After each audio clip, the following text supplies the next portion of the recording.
Assalamu alaikum.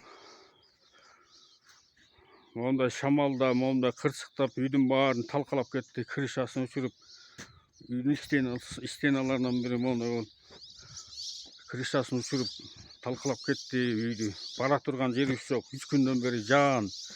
Үйдүн баары тамчылап бара турган жерибиз жок. Талкалап кетти үйдүн крышасын. Шамал. Айыл өкмөткө барсак, айыл өкмөткө берилген үйлөр бар экен, бош үй чатырлар, аны бербейт. Акимге барсак үй иш местасында жок. Иш той бирдеме деле жүрөт экен ал. МЧСке барсак, МЧС айтат, силерге жардам берели деп, аким, айыл башчы болуп сүйлөшүп атабыз дейт.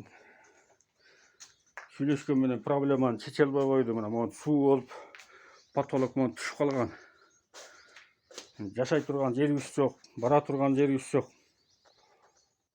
Крышасы могу түшүп калган. Шамал болуп, крыша мына түшөйүн деп эле МЧС келип, үйгө жашаганга болбойт, киргенге болбойт, үйгө кирбегиле деп кеткен. Мына 3 күн болду, 3 күндөн бери жаанда отурабыз. Сууктайт, үшүгөндү айт. Аким, айыл башчы, МЧС үчөө биригип барып 3 күндөн бери бир чатырды чечип бере албай коюшту. Өкмөттөн ушундай кырдааларга берсин деп бир чатыр бош үйлөрдү берген экен, ошонун бирөөнү чечип бере албай коюшту булар. Мына 3 күндөн бери бара турган жерибиз жок. Үйдүн баары суу, мондай шамал алып кетип, мондай акыбалда отурабыз. Ошону Кыргыз мамлекетинин президенти Садыр Жапаров, Камчыбек Ташиев, Алла разы болсун, булар жакшы иштеп атат. Артында жүргөн акимдер же башкалар, жоопкерчиликти алган адамдар иштебейт, карабайт. Калп эле иштеди аты болуп эле, аш тойдо эле жүрөт. Мына монтип крыша мамлекеттен монда жардам болобу? Бул үйдү страховка кылган эмес, себеби бул үй бүтө элек. Бүтө элегинде монда шамал келип алып кетти кайра. Биздин бара турган жерибиз жок. Жашай турган жерибиз жок. 3 күн жаан жаады. 3 күн күнү түнү жаан жаап, былчылдап үй бара турган машинеде, сапок бар машинеде отурабыз. Ошого бир көңүл буруп коюңуздар деп сурайм.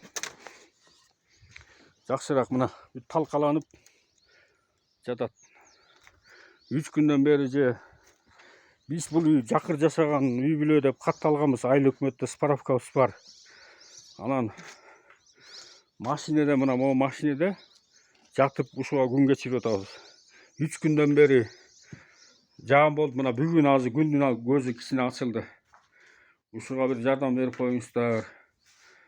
Аким Килейген, райондун акими, айыл башчы, МЧС, өкмөт берген ушул бир бош үй чатыр бар экен, ушундай кырдаалдарда бергиле деп. Ошону берип чечип бере албайт да. Жөн эле бирдеме ооз баш оорубаган кудай менен иши жок болуп буларчы.